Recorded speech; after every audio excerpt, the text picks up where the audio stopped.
Well, hello, welcome. I hope you're having fun with craft giving. I'm just going to straighten out my camera a little bit. There we go. I'm Bev Hill. I have a Facebook page, Bev Hill Arts and Crafts, and even under that page, I even have a flash sale page, a subset page. So if you haven't found me, find me. I was going to do a different demo for craft giving, and a series of life events have occurred, like everybody. We've all got life events. I'm just waiting to see if I can find myself live in the classroom. Yes, okay, so I'm here and I see there's a couple people here. So welcome. Hello, Judy. Hello, I hope you guys are having a good day. We have a little bit of sunshine here. So anyway, I'm on to plan B, and something just popped in my head that I thought I could show you that might be fun in the theme of craft giving. And it's something that I have tried to type instructions, and you just kind of got to see it to do it. It's not a new thing. I was actually, I'm going to plug in my phone here. I saw my plugs hanging. I don't know how much for charge. There we go. I actually went to a class when I was a store owner, and you would go to trade shows and could take classes. It's the only class in my life I ever took with Tim Holtz. It was actually decorating a clock, but I have used it for making mini albums. So I thought I would show you his bow. I think my grandma did this bow. You know, I don't think any crafting is new. Do you? I think we just remember or reteach or pass on. So what I'm going to do is add a little bow to this mini album that I've been designing. This guy isn't glued on, but I want to kind of have an idea of where he'll go so I know where to place my bow. All right, so it's more than just tying a bow. And I'm going to do two combinations. I've got some green twine, so I'll give myself a good maybe a yard each.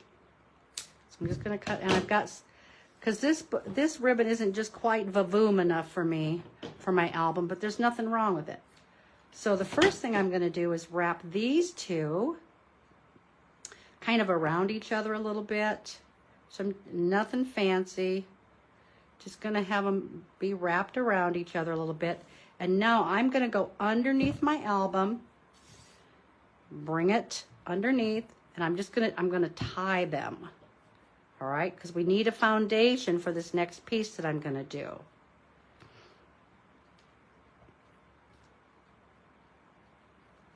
All right, and my husband's not here to put his finger there, so I'm just going to pull it taut. See, and I'm going to tie it into a really tight knot. I'm going to grab both those pieces of ribbon and pull it through.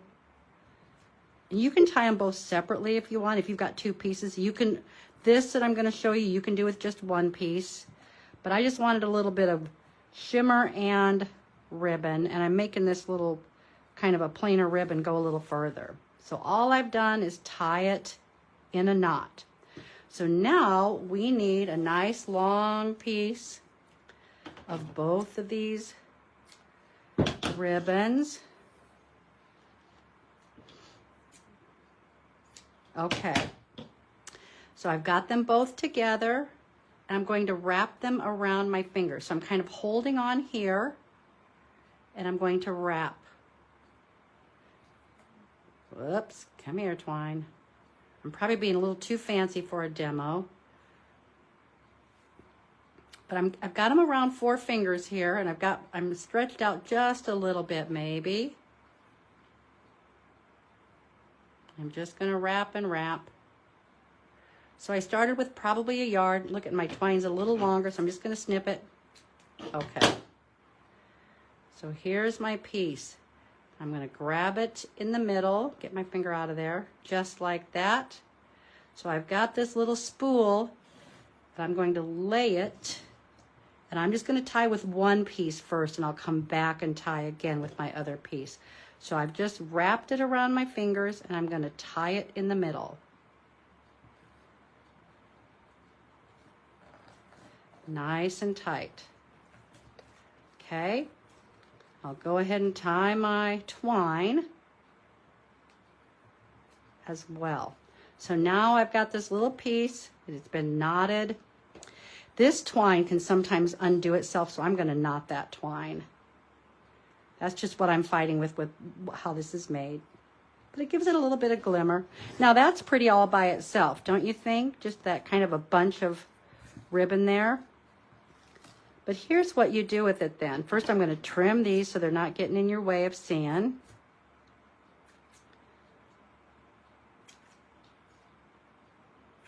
All right, so now you can pull these apart. You've got all of these wrapped pieces. I'm just spreading them out. If you had wired ribbon, it could do even more. I'm going to come down to this bottom piece and pull it out.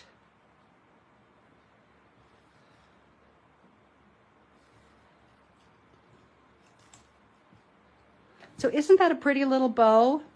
So it's more than a tie. It's not hard to do, but I think it just adds a little fun, extra fancy to your projects. So you could do this when you're wrapping your presents. Real easy to do with your ribbons. So I just wanted to come on and share a little gift of craft giving theme and give you hopefully a fun little way to add some pizzazz to your projects. So super easy. If you have wired ribbon, it would stay a little bit more, but I think it's pretty just like that. Don't be afraid to combine ribbons. There's a little bit of a challenge in, tightening them up, but I made sure I was off to the side so that then I can add my little focal point and whatever else I'm going to add. But there you go. Oh, good, Judy. I'm glad you love it. I'm glad. Short and sweet little demo, but I wanted to get on during craft giving and just share the fun and say thank you so much for your support of our classes. I do have, if you're interested, I have maybe, I think 1 or 2 of my mixed media cardinal class left. And I'm all sold out of my fall, but I think I have 1 left of my Christmas that actually used this pattern, just different paper. And then I'll be in the flash sale tonight, and the demo books that I made for classes I will be selling in the flash sale along with other goodies. All right, I don't take you guys for granted. I don't take this group of sellers for granted. I am grateful, very grateful. So have a good rest of your day, and I'm going to sign off. Show me your bows. All right. Bye, everybody.